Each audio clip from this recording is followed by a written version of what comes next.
ఈ మధ్య నేను ట్రైన్లో హైదరాబాద్ వెళ్తూ ఉంటే కాజీపేట దాకా వెళ్ళాక నా పక్కనే ఒక ఫ్యామిలీ కూర్చొని ఉన్నారు. అయితే కాజీపేట దాకా వెళ్ళాక దాటినాక ఒక అతను ఛాయ్ అమ్ముకుంటూ వచ్చాడు.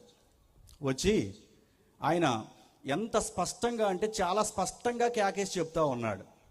ఏమనంటే, ఆ ఛాయే ఈ కాఫీ, ఆ కాఫీయే ఈ ఛాయ్, అంటే ఆ ఛాయే ఈ కాఫీ, ఆ కాఫీయే ఈ ఛాయ్, అంటే ఛాయ్ కాఫీ ఒకటే అని స్పష్టంగా చెప్తా ఉన్నాడు. పెద్ద పెద్దగా కేకలు వేసుకుంటూ అమ్ముతా ఉన్నాడు. అయితే నా పక్కన కూర్చున్నటువంటి ఒక అతను ఏం చేశాడంటే, వాళ్ళ ఆవిడతో అంటా ఉన్నాడు, ఇంట్లో మనం ఎప్పుడు ఛాయే తాగుతున్నాం కదా, కాఫీ తాగుదాం అంటున్నాడు ఆయన. ఆమె అంటుంది, వద్దు, నాకు టీయే అలవాటు, ఛాయే అలవాటు, కాఫీ నాకు ఇష్టం ఉండదు అని ఆమె అంటా ఉంది. అయితే ఆమెకు ఒక్కదానికి ఛాయ్ ఇప్పించి ఈ తండ్రి వాళ్ళ ముగ్గురు పిల్లలేమో కాఫీ తీసుకున్నారు. కాఫీ తీసుకునేటప్పుడు ఆయన ఒకే ఫ్లాస్కులోది పోసిచ్చాడు. ఛాయ్ అడిగిన ఆమెకి అదే పోసిచ్చాడు, కాఫీ అడిగిన వాళ్ళకి కూడా అదే ఇచ్చాడు. ఇక బిల్ ఎంత వాళ్ళు అడిగితే ఆయన చెప్పాడు, కాఫీ అయితేనేమో 20, ఛాయ్ అయితేనేమో 10 అని చెప్పినప్పుడు ఇక వెనక ముందు ఆలోచించకుండా ఒకే ఫ్లాస్కోలోది ఇచ్చాడు కదా అని కూడా ఆలోచించట్లేదు.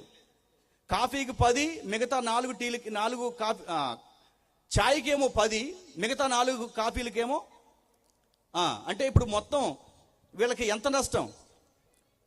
40 రూపాయలు, 40 రూపీస్ వేస్ట్గా పోయినాయి. ఎందువల్ల? మంచి ఆసక్తి చెప్పేది స్పష్టంగా వినకపోవటం వల్ల. ఇప్పుడు మనం కూడా అంతకంటే విలువైనది దేవుని యొక్క వాక్యం.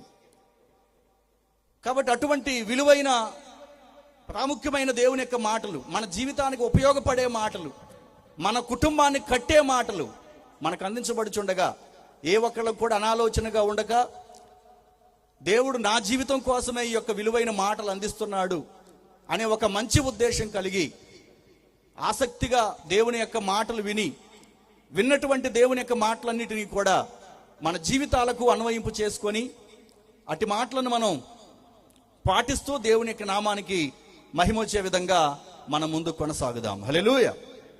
ప్రాముఖ్యమైనటువంటి సమయంలో ఈ దినమందు దేవుని యొక్క వాక్యాన్ని మనకు అందించడానికి దైవజనులు సామ్యూయల్ జాషువా గారు స్టేజ్ మీదకి వస్తుండగా మనమంతా గట్టిగా